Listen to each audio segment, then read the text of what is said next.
Hello दोस्तों, study with शुभ में आपका स्वागत है। आज मैं आपको परसेंटेज नेक्स्ट टाइप के क्वेश्चन बताऊंगा। पहले की वीडियो मैंने कुछ टाइप के क्वेश्चन कराए थे जो इम्पोर्टेंट थे। आज भी मैं इम्पोर्टेंट टाइप का क्वेश्चन कराऊंगा जो एग्ज़ाम के लिए मोस्ट इम्पॉर्टेंट रहेंगे। जिसमें क्वेश्चन है, राधा अपनी आय का 25% बच्चों की शिक्षा पर, 20% भोजन पर, 10% परिवहन पर तथा 5% मनोरंजन पर खर्च करती है। यदि उसकी बचत 4800 रुपये हो तो उसकी आय बताइए। इसमें अब ये क्वेश्चन किससे रिलेटेड है? इसमें आगे खर्च, बचत और आय। तो इसमें क्या क्या रहेगा? आय रहेगी, खर्च रहेगा और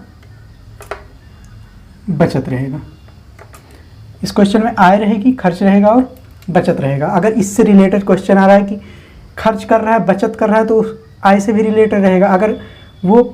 अगर मान लेते हैं कुछ पैसे उसके पास हैं, आय उसकी मान लेते हैं x रुपए हैं, उसमें से या तो कुछ खर्च करेगा, जो खर्च करेगा उसके बाद कुछ बचेगा भी, तो उसके बाद कुछ बच जाएगा, वही हो जाएगी उसकी बचत। तो आय रहेगी तो उसमें खर्च भी रहेगा और बचत भी रहेगी। जैसे क्वेश्चन में दिया, राधा अपनी आय का 25% शिक्षा पर। अब देखो, मान लेते हैं इसकी आय, माना आय x है। क्वेश्चन में बोल रहा है कि राधा अपनी आय का 25% बच्चों की शिक्षा पर कितना खर्च कर रहा है? शिक्षा पर 25%। राधा अपनी आय का 25% बच्चों की शिक्षा पर, 20% भोजन पर। 20% किस पे? भोजन पर खर्च। भोजन पर कितना है? 20%। और 10% परिवहन पर। 10% किस पे हो गया? परिवहन पर। उसके बाद नेक्स्ट दिया, तथा 5% मनोरंजन पर खर्च करती हैं। मनोरंजन पर कितना खर्च कर रही हैं? मनोरंजन पर 5%। यदि उसकी बचत 4800 रुपये हो तो उसकी आय कितनी होगी? अब देखो, माना आय माने हैं तो आय अपने आप में कितना परसेंट है? अपने आप में कितना परसेंट है? 100% होगी।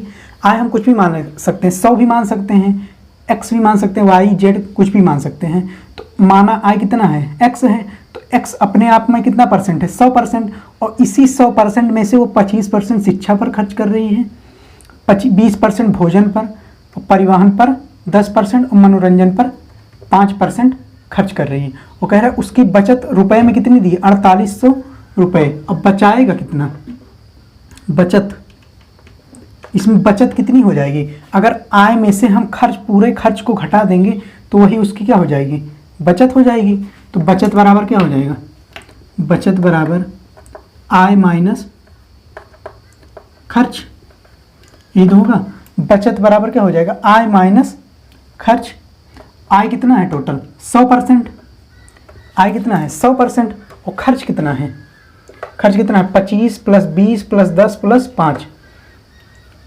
25% प्लस 20% प्लस 10% प्लस 5%। इस टोटल खर्च को हम घटा देंगे अगर आय से, तो हमारा क्या निकल आएगा? बचत निकल आएगा। कितने परसेंट की बचत हुई? तो 25 और 20 45, 10 55 5 60। तो 100% माइनस 60% बराबर कितना आएगा? 40%। तो बचत कितनी आ जाएगी? बचत आ जाएगी 40%। और रुपए में बचत कितनी दिया है? 4800 रुपये। तो 40% का मान कितना है? 40% का मान कितना है? 4800 रुपये। अब देखो, यहाँ से 1% का मान निकालेंगे। 1% का मान निकालेंगे, कितना आएगा? 4800। 1% का मान निकालेंगे, कितना आएगा? 4800 बटे 40। 0 से 0 कैंसिल, 4 से इसको काटेंगे, कितना आएगा? 120। 1% का मान कितना आ गया? 120। और 100% का मान कितना आ जाएगा? इसी में 100% का मान निकालना है। तो टोटल आय कितना माने हैं? x माने हैं। तो x अपने आप में कितना परसेंट है? 100% है। तो 1% का मान 120 आ गया, तो हम 100% का मान निकाल लेंगे तो उसकी आय आ जाएगी। तो 100% का मान कितना आएगा? 120 में 100 का गुणा होगा, कितना होगा? 12,000 रुपये। तो 100% का मान कितना आ जाएगा? 12,000 रुपये। उसकी आय कितनी हो जाएगी? 12,000 रुपये।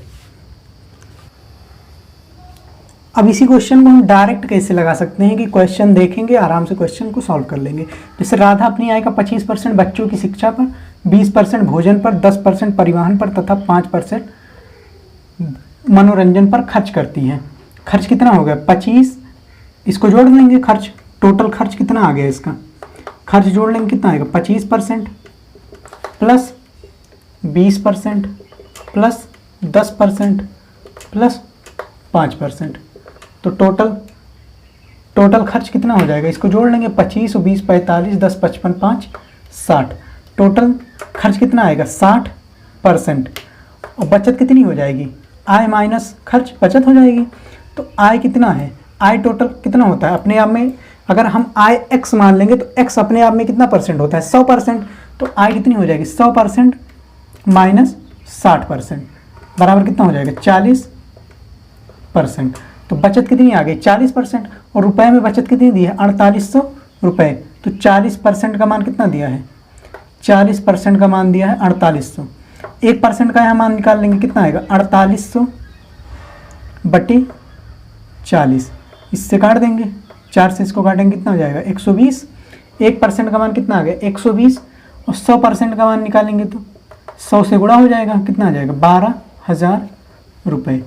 तो इसकी टोटल आय कितनी आ गई? 12,000 रुपये। अगर आपने परसेंटेज की पहले की वीडियो नहीं देखी तो उसको ज़रूर देखें। और मैंने रेशियो के भी कुछ टाइप के एग्ज़ाम से रिलेटेड इम्पोर्टेंट क्वेश्चन कराए हैं जो प्रीवियस ईयर में आ चुके हैं। उसके बाद नेक्स्ट टाइप का क्वेश्चन है। इस टाइप के क्वेश्चन में इसमें के 2 टाइप के क्वेश्चन बनते हैं। एक तो मैंने आपको पहले करवा दिया, जिसमें दिया रहता है इस पे खर्च करता है। पहले इस क्वेश्चन को पढ़ लेते हैं। रोहन अपनी मासिक छात्रवृत्ति का 25% पुस्तकों पर खर्च करता है। बची हुई राशि का 75% वह छात्रावास के लिए शुल्क पर खर्च करता है। यदि उसके पास महीने के अंत में 120 रुपये बचते हैं तो रोहन की मासिक छात्रवृत्ति कितनी है? अब देखो इस क्वेश्चन, अभी ये वाला अलग टाइप का क्वेश्चन हुआ और जो पिछले वाला क्वेश्चन, पहले वाला क्वेश्चन मैंने कराया वो अलग टाइप का क्वेश्चन हुआ। इसमें 2 टाइप के क्वेश्चन बनते हैं और 2 टाइप के क्वेश्चन पहचानने के लिए केवल एक चीज़ का ध्यान रखना है कि बची हुई राशि, उस वाले पिछले वाले क्वेश्चन में ये कहीं नहीं दिया था बची हुई राशि। इस क्वेश्चन में क्या देगा? शेष राशि या बची हुई राशि देगा। इस चीज़ को हम हमेशा ध्यान रखेंगे। इस चीज़ को मैं अंडरलाइन कर दे रहा हूँ यहाँ पे कि बची हुई राशि क्वेश्चन में जरूर दिया रहेगा। इसमें 2 टाइप के क्वेश्चन बनेंगे और इसमें के दोनों टाइप के क्वेश्चन अलग अलग तरीके से लगेंगे। अब देखो इस क्वेश्चन को हम कैसे सॉल्व करते हैं। रोहन अपनी मासिक छात्रवृत्ति का 25% पुस्तकों पर खर्च करता है। मान लेंगे इसकी मासिक छात्रवृत्ति कितनी है? x है। माना छात्रवृत्ति कितना है? x है। और x अपने आप में कितना परसेंट है? x अपने आप में कितना परसेंट है? x अपने आप में कितना परसेंट है? 100% है। 100% है ना। वो अपनी छात्रवृत्ति का 25% पुस्तकों पर खर्च करता है। अब देखेंगे पुस्तकों पर खर्च कितना है। पुस्तकों पर 25% खर्च करता है और कह रहा है बची हुई राशि का। अब देखो 100% था, 100% में 25% खर्च किया और राशि कितनी बची? 100% खर्च किया, राशि कितनी? 25% खर्च किया तो राशि कितनी बची? शेष राशि कितनी बचेगी? शेष राशि 100% माइनस 25% बचेगी कितना? 75%। यही तो क्वेश्चन में कह रहा है बची हुई राशि का 75%। इसका बची हुई राशि कितनी बची? 75%। और कह रहा है इसका कितना परसेंट? 75%। इसका भी क्या? 75% वह छात्रावास के शुल्क पर खर्च करता है। इसका जो राशि बची है इसका 75% वह छात्रावास के शुल्क पर खर्च करता है। यदि उसके पास महीने के अंत में 120 रुपये बचते हैं तो अब देखो इस पे छात्रावास पे कितना खर्च किया? छात्रावास पे 75% खर्च किया। किसका? बची हुई राशि का। ये जो बची हुई राशि है ये भी अपने आप में कितना परसेंट है? 100% है कि नहीं है? ये भी अपने आप में 100% है। तो 100% ये जो राशि बची है 75%, ये भी अपने आप में कितना परसेंट है? 100%। और इस राशि का 75% इसने छात्रावास पर खर्च किया और राशि बचेगी कितनी? बची राशि कितनी है, बची राशि कितनी है, 75% खर्च हो गई, ये भी अपने आप में 100% है। राशि कितनी बचेगी, 25%, ये तो बचेगी। राशि कितनी बचेगी, 25%। और अंत में कितना बचाता है, 75% खर्च करने पर 25% इस पर बचता है, और राशि कितनी बची, 120 रुपये अंत में बचाता है। अब देखो छात्रवृत्ति कितनी है, एक्स है मान ली है, तो एक्स का कितनी शेष राशि बचती है, 75%, और 75% का ही कितना बचा है, 25%, यही तो बचा है।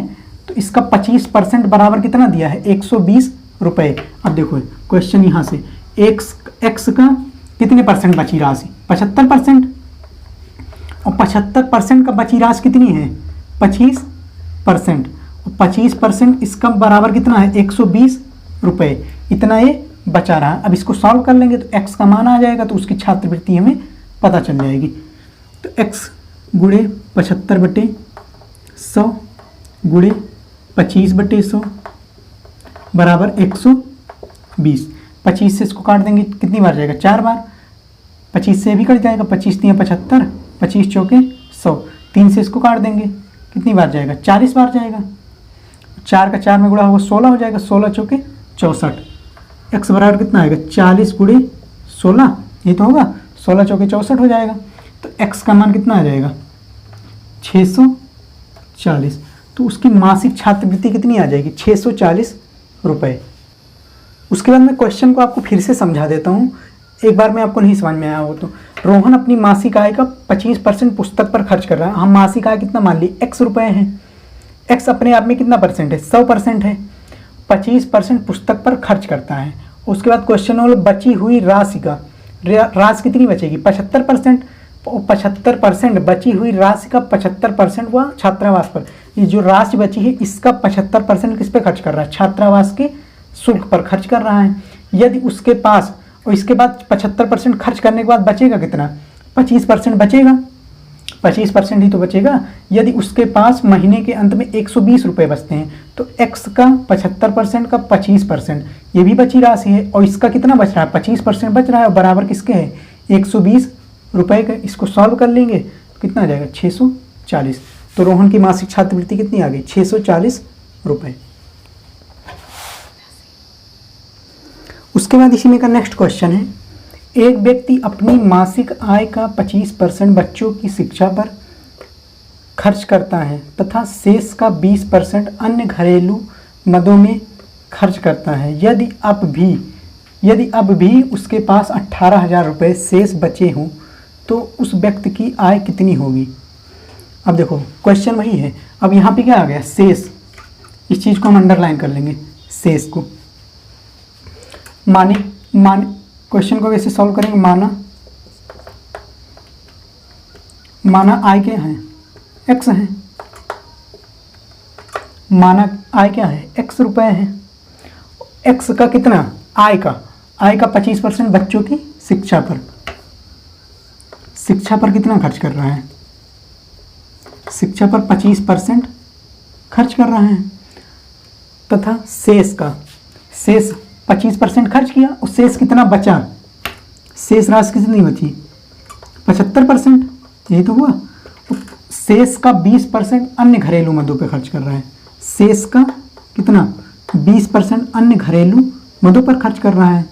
अब भी उसके पास घरेलू मद पे खर्च कर रहा है कितना, 20%, और बची राशि कितनी हो जाएगी, 80, यही तो होगा। बची राशि कितनी होगी, 80% इसका बचेगा। और कह रहा है यदि अब भी उसके पास 18,000 रुपये शेष बचे हों तो उस व्यक्ति की आय बताइए। देखो यहाँ क्वेश्चन समझेंगे, कह रहा है कि माना उसकी आय कितनी है, x रुपये है मान लेते हैं। 25% बच्चों की शिक्षा पर खर्च कर रहा है। x अपने आप में कितना परसेंट है, x अपने आप में 100% है कि नहीं, कोई भी संख्या अपने आप में 100% होती है। इस चीज़ का हम हमेशा ध्यान रखेंगे। 100% है, और 100 का कितना, 25% शिक्षा पर खर्च किया, कितना बचा, 75% बचा, 75% ही तो बचा। और कह रहा है शेष का, और ये भी अपने आप में कितना परसेंट है, 75% भी अपने आप में कितना परसेंट है, 100% है। और कह रहा है शेष का 20% ये खर्च करता है घरेलू शिक्षा पर, घरेलू मदों पर खर्च करता है। और बची राशि कितनी है, 80%। 80% इसकी बची राशि और उसके पास कितना बचता है 18,000 रुपये बचता है।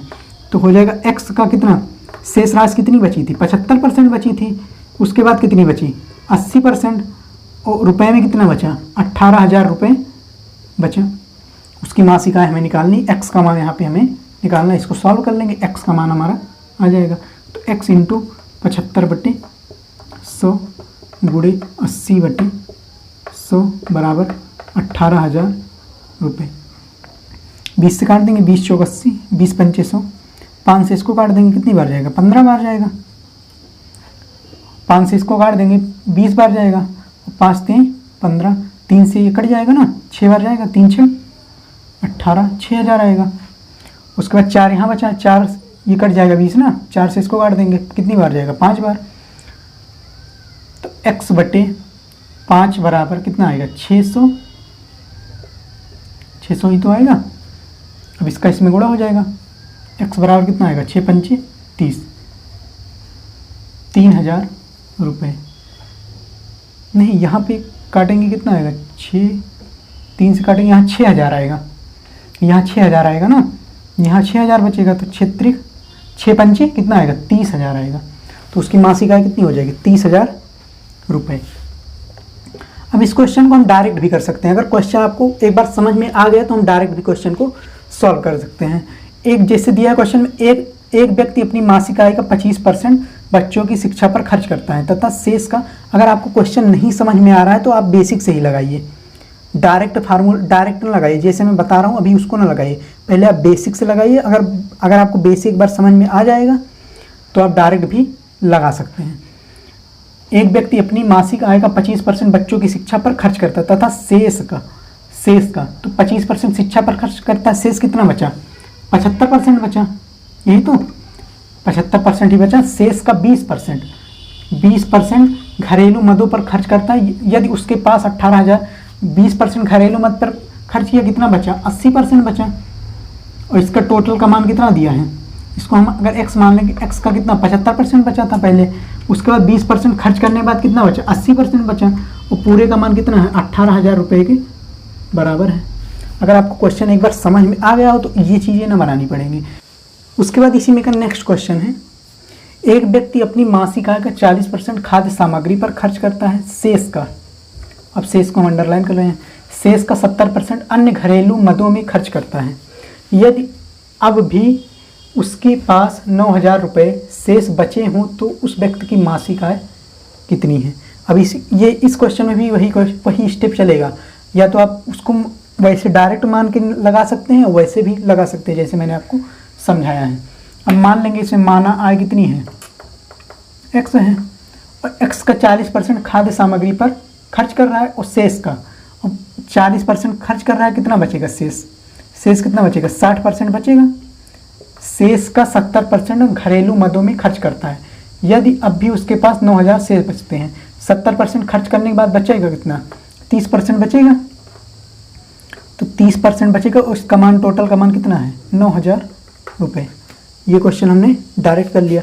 अगर आप बेसिक से करना चाहें तो x, जैसे मैंने आपको पहले बताया, खाद्य सामग्री पर कितना खर्च किया है 40%, शेष कितना बचा 60%, और क्वेश्चन में कह रहा है शेष का 70% घरेलू मदों में खर्च करता है, शेष का 70% घरेलू मदों में खर्च कर रहा है। उसके बाद कितना बचेगा, इसमें बचा कितना 30% बचा, शेष का 70% घरेलू मद में खर्च किया, बचा कितना 30% बचा शेष। तो उसके बाद कितना बचता है रुपए में, कितना बच रहा है 9,000 रुपये इसका बच रहा है। तो x का 60% का 30% बराबर कितना 9,000 रुपये। अगर आपको क्वेश्चन समझ में आ जाएगा एक बार तो आपको ये चीज़ें नहीं बनानी पड़ेंगी, नहीं तो आपको बेसिक से अगर आपको नहीं समझ में आ रहा हो तो ये चीज़ें आप बार बार बना के कीजिए। यही एक बेसिक तरीका रहेगा आपके लिए, आपको समझने का। अब देखो इस क्वेश्चन को कैसे सॉल्व करते हैं। x गुणे 60/100 इंटू 30/100 बराबर 9,000 रुपये। 0 से 0 कैंसिल, ये 0 से इस 0 कैंसिल, 3 से इसको काट देंगे कितनी बार जाएगा 3 त्रिक्का 9, 3,000 ही तो होगा। 6 से भी कट जाएगा, 6 पंचे 30, कितनी बार जाएगा 500। अब इधर कितना बचा है 100, x बटे 100 बराबर कितना बचा है 500। 500 का इसमें क्या हो जाएगा गुणा हो जाएगा, x बराबर कितना आ जाएगा 50,000 रुपये। तो उसकी उस व्यक्ति की मासिक आय कितनी आ जाएगी 50,000 रुपये। अगर वीडियो आपको अच्छी लग रही है तो चैनल को लाइक शेयर सब्सक्राइब ज़रूर करें।